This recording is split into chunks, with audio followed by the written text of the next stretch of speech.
Imagine looking up at the sky, seeing dark clouds gather, and realizing that the rain about to fall isn't just water, it is absolute agonizing death. Within moments, 98% of humanity is completely wiped out by a toxic downpour. So, how exactly does that happen? Well, today we're going to explore just that. In this explainer, we're breaking down a seriously gripping story of survival, betrayal, and some really dark secrets in a world destroyed by its own weather. Let's dive in. Picture the sheer panic of those opening moments.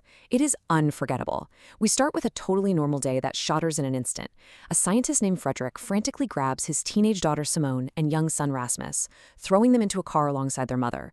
He's driving like a total maniac, ignoring traffic accidents, completely desperate to reach the woods before the sky breaks open. It just goes to show how fast normalcy can vanish, right? Because he knows what literally no one else does. A highly lethal virus has been weaponized into the rain itself. Anyone who even touches a single drop dies a horrifying, agonizing death in seconds. Just as those first lethal drops start falling, Frederick drags his family into this underground Apollo bunker. But you know that feeling of safety? It's a total illusion. Frederick leaves almost immediately in a protective suit, claiming he's the only one who can cure the virus, and leaves Simone in charge. Then a frantic, infected man pounds on the door, and young Rasmus accidentally opens it. In a split-second, absolutely impossible choice, their mother shoves the man out but steps into the rain herself. She literally sacrifices her own life just so her kids can survive. Now, the psychological toll of this isolation is just staggering. Think about it. After just 1 week, the radio goes dead. Over the first month, Simone is forced to figure out and master the bunker's entire life support system. But then, 6 long years pass in artificial light until, suddenly, the oxygen alarms blare. Their safe haven is failing. They're forced to step out into the wasteland without protective suits, terrified that the very air might kill them. Amazingly, the air is clear. But the world they once knew? It's completely gone. So that brings us to part 1, the collision of survivors. Almost immediately after emerging, Simone and Rasmus are captured by a hardened, ruthless group of scavengers, led by a former soldier named Martin. Martin wants their food, but, well, they don't have any. So he decides to just leave them locked inside the suffocating bunker to die. Cold, right? But Simone realizes something crucial. Knowledge is currency. She writes on the glass that she knows where fully stocked bunkers are and then deliberately smashes her digital map. Boom. The only map left is in her head. If Martin wants to eat, he needs them alive. It forces this incredibly tense, uneasy alliance. To really understand Martin, you have to understand his trauma. Early on in the outbreak, he was a soldier guarding a quarantine checkpoint on a bridge, and he showed a moment of mercy. He let a desperate mother and her baby cross his checkpoint to safety. But tragically, that mother was infected. That single act of kindness brought the virus right into his military camp, wiping out his entire squad. Martin had to watch his friends die simply because he showed compassion. It's a brutal lesson that completely reshapes his worldview, leading to a chilling new mantra. Trust no one. Survival is the only rule. Moving right into Section 2, Surviving the Quarantine Zone. We quickly learn that this new environment is a literal minefield. The danger isn't just what's falling from the sky. It's standing water. Puddles, rivers, damp soil, you name it. At one point, Rasmus accidentally steps into a muddy puddle, and Martin instantly draws his gun to stop the infection from spreading. But Simone desperately pulls off her brother's boot and finds his socks bone dry. Waterproof gear literally makes the difference between life and death out there.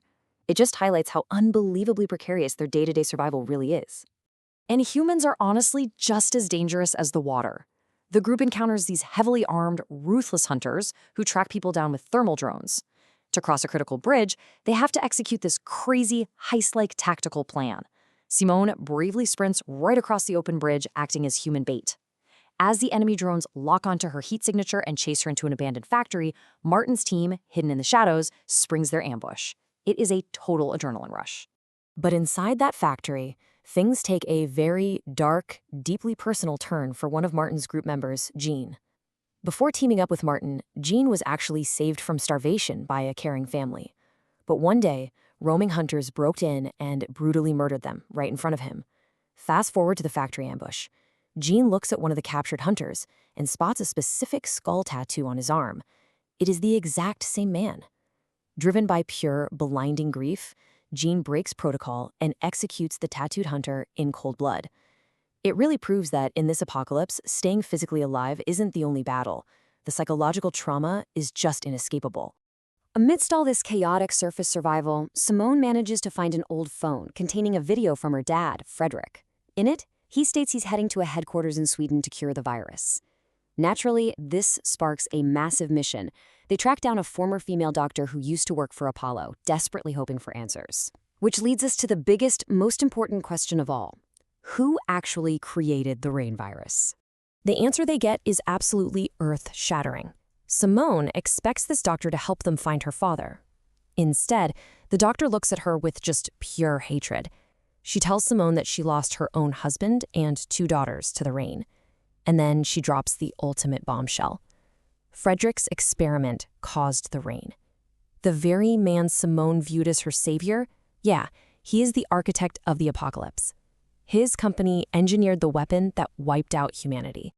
The doctor isn't there to help at all. She wants revenge. She suddenly attacks Simone and Rasmus with an infected syringe to avenge her family.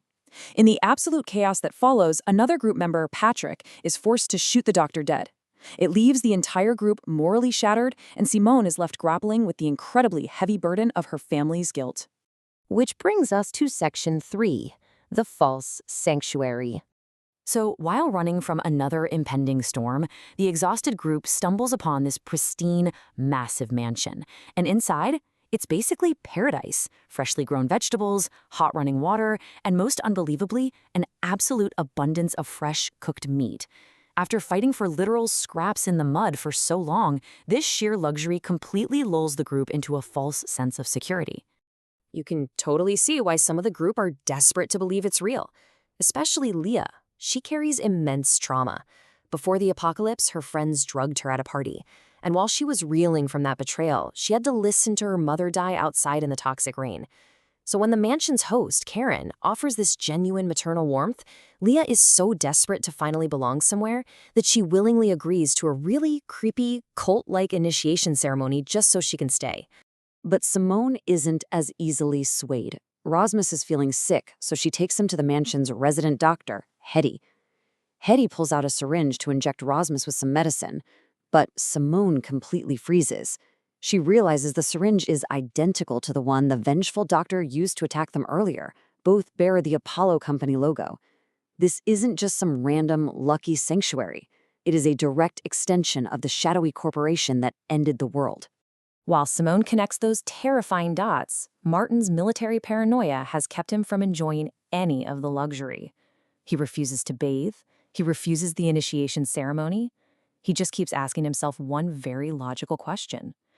In a wasteland where literally all the animals have been wiped out by toxic rain, where on earth are they getting an endless supply of fresh meat? Sneaking away from the initiation ceremony, Martin navigates down to the mansion's dark basement. He opens a heavy deep freezer and makes a genuinely horrifying discovery: a human body hanging from a meat hook. That endless supply of fresh meat, it's the travelers who seek refuge here. They haven't found a sanctuary at all. They are completely trapped inside a house of heavily armed cannibals. So, the group is now split up, disarmed, and trapped by a cult of cannibals tied directly to the company that destroyed the world. It really proves that in this apocalypse, humanity's darkest impulses are just as lethal as the rain itself. How will Simone and Martin possibly escape this? What would you even do in their shoes? Keep those questions in mind as we leave you to ponder the brutal realities of survival. Keep exploring, everyone.